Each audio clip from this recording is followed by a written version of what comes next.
today. Is Dak the quarterback with the most at stake? Absolutely.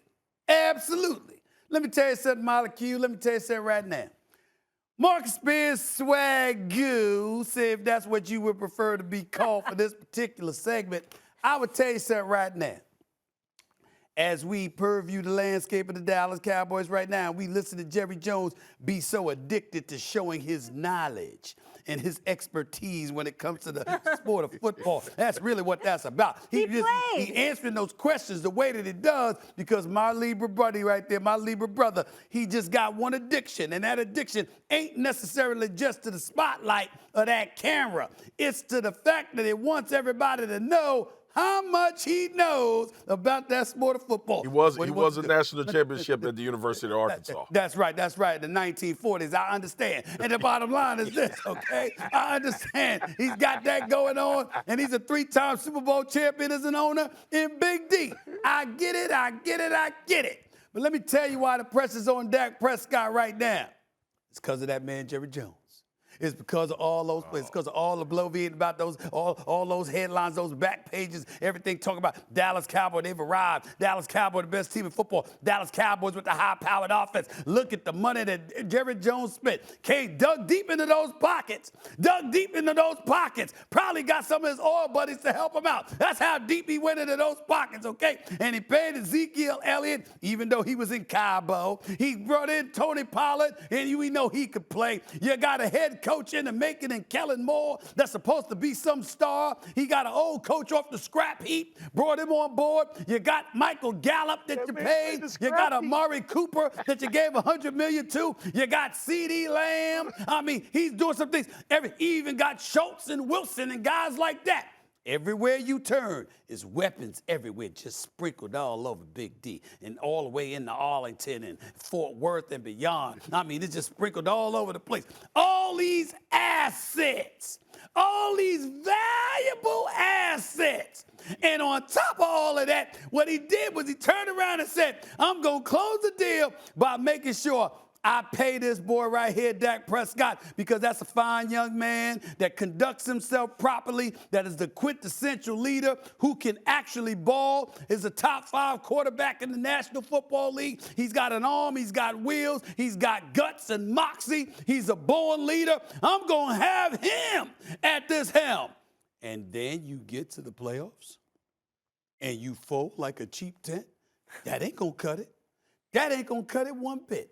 I would never say Dak Prescott if he was playing for somebody else. But because it's the Cowboys, and the expectations they thrust upon themselves, and that disgusting, nauseating fan base that no matter what's going on with them, they throw on the Cowboys. That's why it's Dak Prescott. Because if anybody else loses, and we'll lament it for about a week if the Dallas Cowboys fall. I assure you, it'll be a hell of a lot longer than that. I promise you that. Floor is yours, Is that Swagoo. a threat or is that a promise? That's a both. Both. Yeah. Both. I can't stand you, man.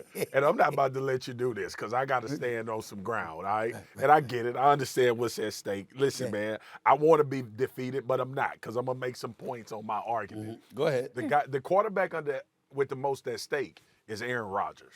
That's the QB with the most at stake. I think Aaron Rodgers won his Super Bowl in his 6th or 7th year in the NFL.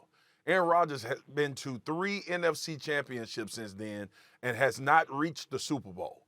And we talk about Aaron Rodgers in the conversation of being the GOAT and the greatest of all time, but we don't attribute the championship part to it like we've attributed to LeBron James or anybody else that they need championships on their resume to be considered in that conversation.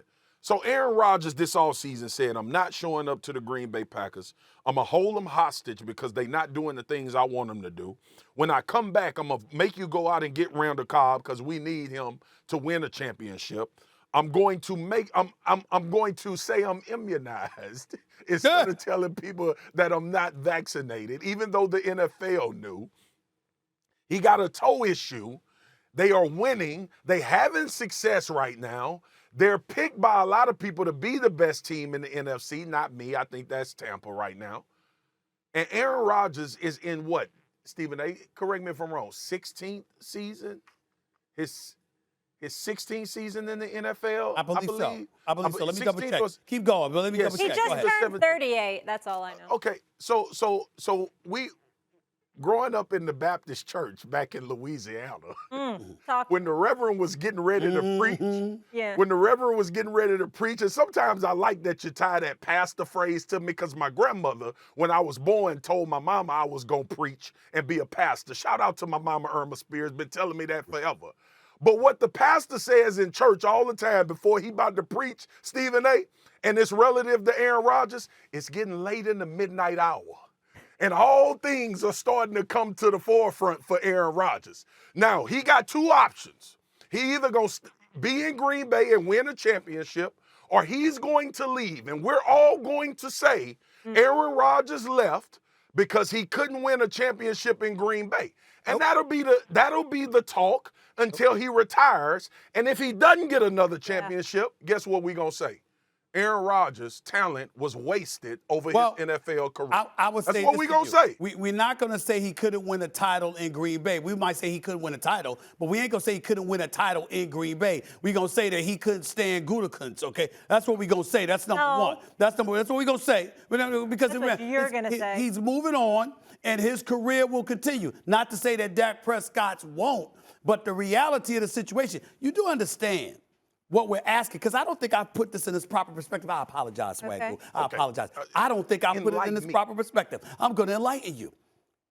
It's not like Dak Prescott's going to be at fault. What we're saying is that black cat running around that franchise, that curse, he couldn't lift. Thanks for watching ESPN on YouTube. For live streaming sports and premium content, subscribe to ESPN+.